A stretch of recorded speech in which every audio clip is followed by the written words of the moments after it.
The beach on the Med. The beach on the Med is soft and sandy. The airport nearby is cheap and handy. The clouds in the sky are far and few. It's cocktails time in a room with a view. It's always good to have ideas and plans, and no one here has blood on their hands.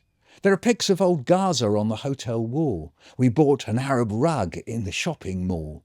We came out here for a wedding celebration. What we see is quality regeneration. It's always good to have ideas and plans, and no one here has blood on their hands.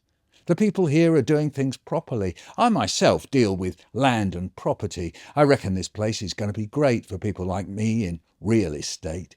It's always good to have ideas and plans, and no one here has blood on their hands. If you buy right now, you'll make a killing. Out at sea, they're going to start drilling. The clouds in the sky are far and few. It's time for cocktails in a room with a view.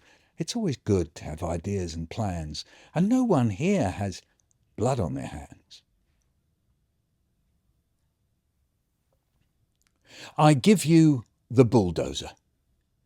One day, people made the bulldozer, a great power that could be put to many uses.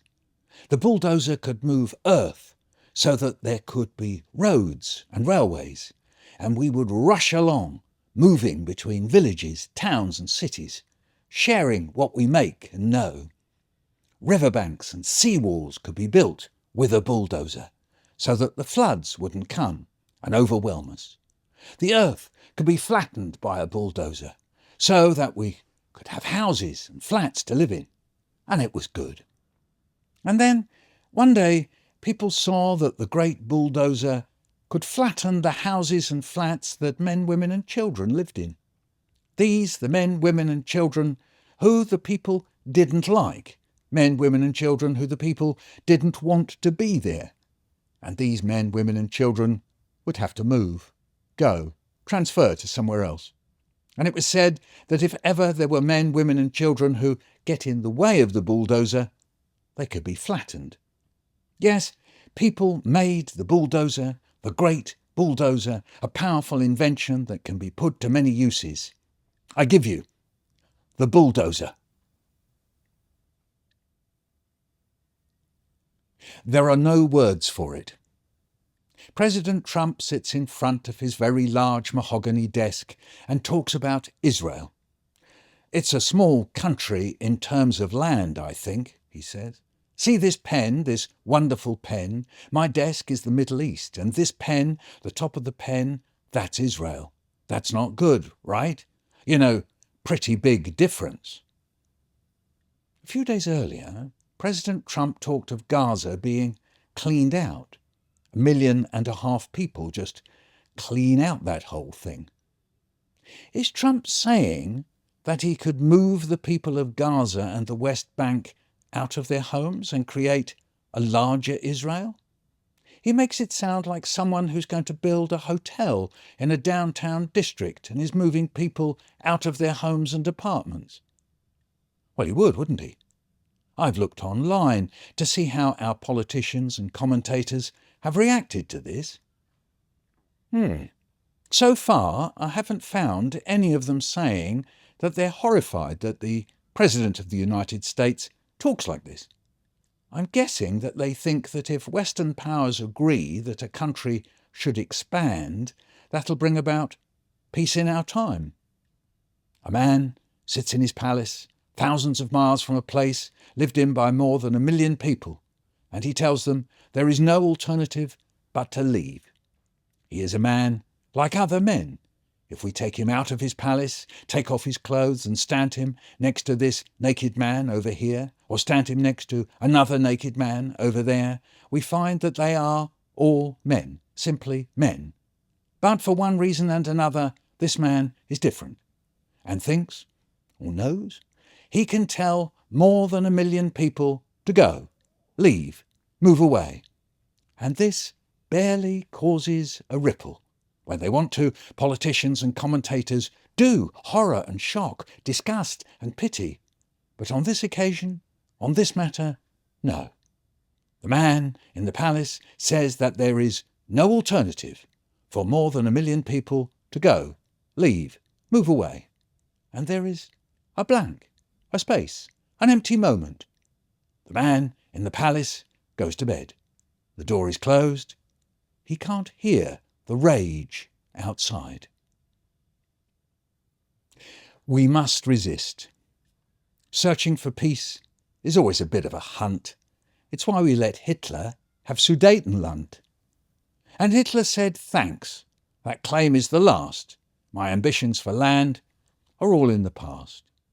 Chamberlain said it, but it didn't rhyme. I've got the solution. Peace in our time. Hitler, meanwhile, gave us a sign. Wherever he went would be Judenrein. In case you're asking, what does that mean? It meant no Jews. The place would be clean. Trump's onto it too. You can hear him sing. He says he'll clean out what he calls the whole thing. But it doesn't end there. Today he had the face to say he'll send troops to occupy the place. Luckily, we have great liberal sages who safeguard our freedoms all down the ages. They'll defend us, they're on our side, they'll safeguard us from this genocide. They'll be outraged by this murderous vision and attack it with wit and deadly precision. We haven't noticed their justification for mass killing and devastation. In fact, and of course, they're always persistent in speaking in tongues and being inconsistent. It's us who must shout out. It's us who must persist. It's us who must protest. It's us who must resist. Which way round for these words? Now, here's a mystery. If you say from the river to the sea, they can lock you up, you or me. But if you say from the sea to the river, you can be the Israeli Prime Minister. Safety first. Someone on X posts a tweet saying, a good percentage in Israeli jails are detained without charges. A reply comes back, without charges, but not necessarily without cause.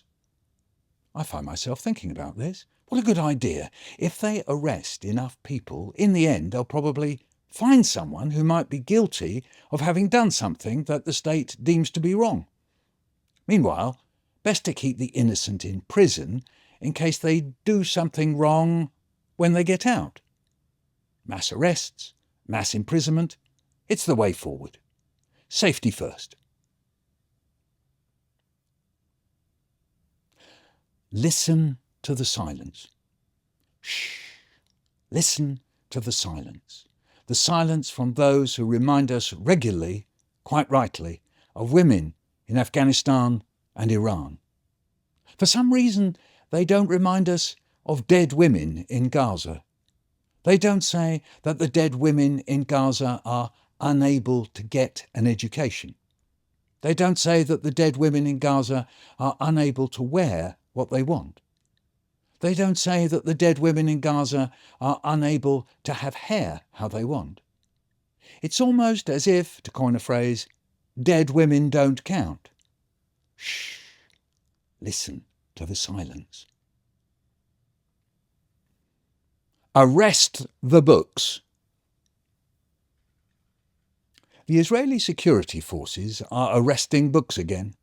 It's not enough to arrest bookshop owners. They need to put the books in prison too.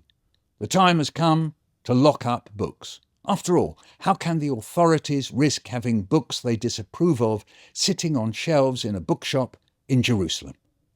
It's not enough to lay waste to Gaza and kill tens of thousands of people. It's not enough to intimidate and kill people in the West Bank. It's time now to kill books and kill the ideas in books. Anyone drawing parallels with other book-destroying activities from the past will be pilloried for dishonouring the Holocaust. In fact, objectively speaking, this poem, as it has progressed, has now become anti-Semitic.